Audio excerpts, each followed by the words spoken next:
Olá, dando continuidade às nossas reflexões filosóficas e sociológicas, especificamente tratando da Escola de Frankfurt, também chamada de teoria crítica, vamos tratar de um dos conceitos mais instigantes que a Escola de Frankfurt produziu e que tem a ver com o cinema que você assiste, que tem a ver com os serviços de streaming que você assina, que tem a ver até com a música que você escuta indo para a escola, para o curso, seja lá para onde você for. Falar de indústria cultural é falar de um assunto que nos ajuda a entender um bocado de coisa da nossa vida. A primeira coisa que a gente tem que fazer é compreender que Theodor Adorno e Max Horkheimer, num livro chamado Dialética do Esclarecimento, desenvolveram essa reflexão. E esse é um conceito que muito aparece nas provas e que você pode inclusive utilizar em redações. Vamos começar entendendo que a indústria cultural é um sistema econômico que produz bens de cultura a partir da lógica capitalista. Passa a ser produzido e considerado arte aquilo que é rentável, aquilo que é passível de ser consumido. Então, pensar a indústria cultural é pensar o momento em que o modo de produção capitalista vai se apropriar, vai chegar no terreno da arte e da cultura e vai lançar essa lógica de produção a partir de interesses de mercado. Então, veja, preste atenção. Falou de Escola de Frankfurt, pense em uma reflexão que foi desenvolvida a partir do critério de quê? A partir do critério de que o modo de produção capitalista ele foi cada vez mais se inserindo nos diversos âmbitos da vida social e a partir dessa inserção nos diversos âmbitos da vida social, tudo foi sendo alterado. E a indústria cultural é esse sistema econômico que é resultado dessa inserção, dessa lógica de mercado, dessa lógica capitalista que vai produzir o quê? A cultura de massa. O que vem a ser a cultura de massa? A cultura de massa é aquela produção cultural que tem como objetivo atingir o maior número de pessoas. Quanto mais pessoas forem afetadas por essa produção cultural que atende aos interesses de mercado dentro daquela lógica capitalista, mais interessante vai ser aquela produção artística, mais interessante vai ser aquela produção cultural. Vamos dar um exemplo prático. Você vai ao cinema no momento de lançamento de um determinado filme fantástico, um desses filmes aí, sei lá, você vai assistir o Wolverine ali e Deadpool, momento que esse vídeo está sendo gravado, há pouco tempo tinha sido lançado esse filme. E você não encontrava ali uma grande diversidade de filmes nesse momento. Praticamente todos os horários estavam ligados aqui a Wolverine e Deadpool.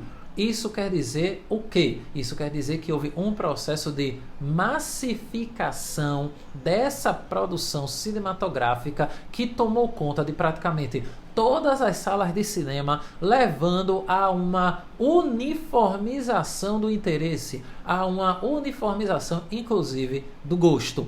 Quanto maior o número de pessoas sendo bombardeadas por aquela produção, mais você vai ter a possibilidade de produzir artigos ligados a esse filme e isso é muito rentável. Lembre, falou de indústria cultural, falou de uma verdadeira ojeriza, de uma repulsão, de um desejo de correr para o lado oposto da diversidade. Por isso, a homogeneização dos gostos que vai ser conseguida através de quê? Da repetição da fórmula de sucesso. E o que é considerado sucesso dentro da lógica da indústria cultural? Aquilo que é rentável. Vamos dar exemplos práticos. Filmes como Harry Potter, os filmes da Marvel, tudo isso é exemplo de indústria cultural, em que você vai ter o quê? Você vai ter a repetição da fórmula de sucesso. Velozes e Furiosos, 10 milhões de filmes, ali ó, num contínuo, no looping. Mais recentemente, a ressurreição do Jogos Mortais, o Jigsaw ali ó, aparecendo para causar mais sustos através daquele negócio todo mirabolante que a gente está acostumado a ver. Isso representa o quê? A indústria cultural. A indústria cultural, ela vai em busca do que é rentável. E o que é rentável? É aquilo que passa a ser produzido em série. Então, pensar a indústria cultural é passar a ter uma reflexão que vai nos levar a prestar atenção ao mundo à nossa volta e entender porque muitas vezes a gente está ali naquele serviço de streaming e a gente tem a impressão de que a gente já viu aquele filme. Na verdade, a gente viu aquela história sendo contada de forma repetida em vários filmes diferentes. Por quê? Porque você tem uma orientação do desejo, você tem a orientação do interesse, o que nos leva à seguinte reflexão: é bom porque todo mundo vê ou todo mundo vê porque é bom? Aquilo que a Escola de Frankfurt vai responder a partir das reflexões do conceito de indústria cultural e de cultura de massa é que é visto como bom porque a indústria cultural quer que você acredite que é bom. E aí você vai ter o bombardeio, você vai ter a massificação da propaganda. Quando você vê no meio do seu vídeo que você não assinou o aplicativo sem anúncios, aí aparece o trailer do filme, aí você vai ter ali a repetição daquelas músicas no seu tocador de áudio favorito. Por quê?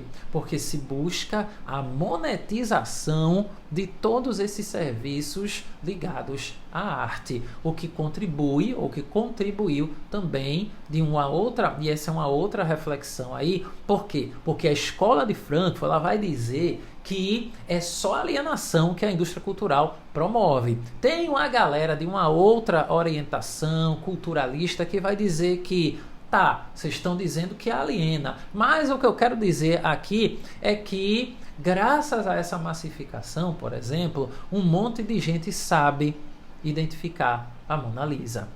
Pode não saber a história do quadro, pode não saber os detalhes que dizem respeito à história daquela pintura, o contexto em que ela foi produzida, mas reconhece a Mona Lisa numa tela de celular ou alguma coisa nesse sentido. Então, falar da Escola de Frankfurt é pensar a indústria cultural, esse sistema econômico e a cultura de massa que está em todas as nossas instâncias da vida e que, com o advento do aparelho celular, a ela vai ser somada a ideia de sociedade do espetáculo. Mas esse é assunto de um próximo vídeo. Se você gostou desse conteúdo, curta, comente e compartilhe. Espalhe a palavra da filosofia e o mais importante, experimente pensar.